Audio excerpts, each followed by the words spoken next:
kindergarten, first and second grade leaders. We are preparing for June 10th, and today we are talking about being a cheerful giver. This whole series, Out of the Box, we are finding ways that we can live outside of the box because we have the Holy Spirit as our helper to help us learn and grow and do things different than what we were able to do before we believed in Jesus. Your opening activity, you have cereal boxes that will be cut into puzzle pieces that the kids can play with together. There are about 6 of these per small group, so you may want to team kids up. I'll also put some puzzles out, and so kids can work with puzzles as well. Then we will move into large group. You also have an activity page at your table. There's a coloring page on one side of it, but there's also an activity page on the back side of it. Maybe kids are tired of coloring or just coloring. Maybe they want to do the activity page. This one you might have to help them with. It looks like it has money on it, and so you may have to help our littlest ones figure out what that money means.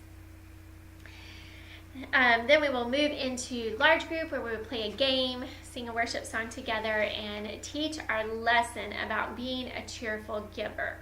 What we want kids to get is that one of the ways we grow is by learning to be generous.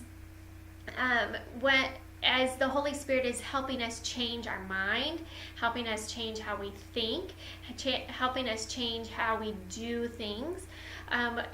Hopefully the Holy Spirit is also helping us learn to be more generous with our stuff, with our time, with everything. And our lesson for today is from 2 Corinthians 8 and 9.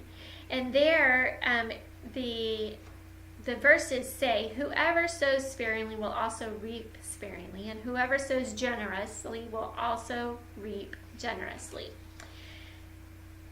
One of the hard things to learn in generosity is 2 things. One, knowing what is yours to be generous with.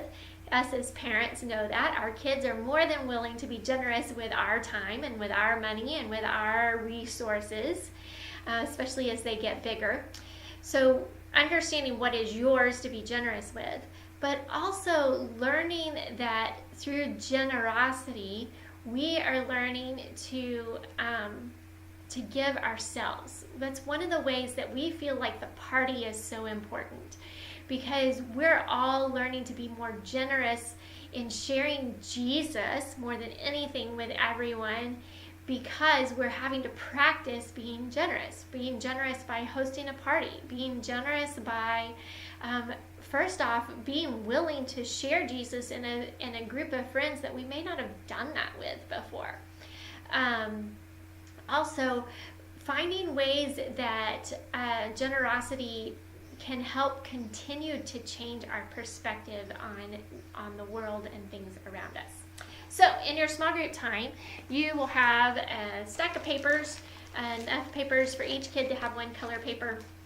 And there on their paper, they are going to team up with somebody else and think of ways that they could be generous. And let them be as generic on this as possible. You want them to fill up their paper. In some instances, you may need to help your little ones, and so maybe you want to make bigger groups so that you can break them into a little and help them think about ways that they could be generous. Or maybe they want to draw pictures. Maybe they can have one person in their group be the one that draws the pictures that tells all of that.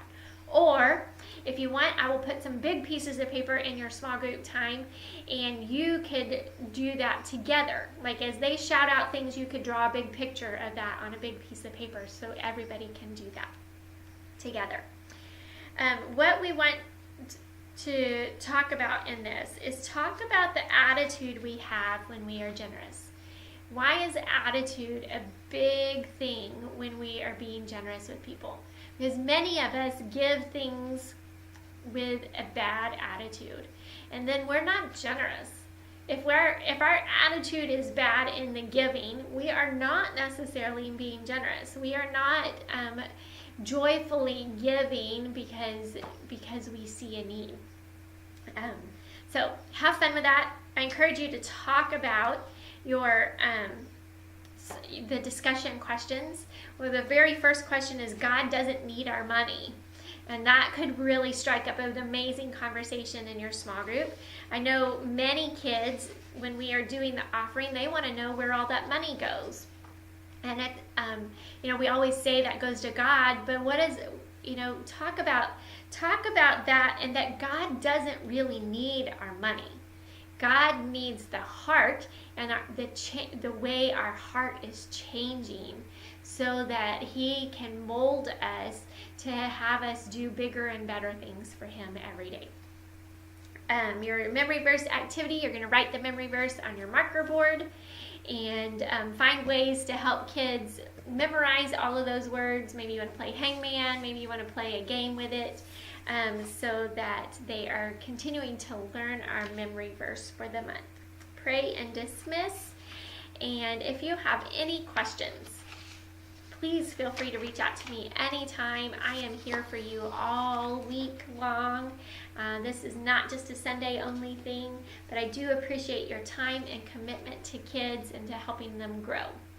Have a great week.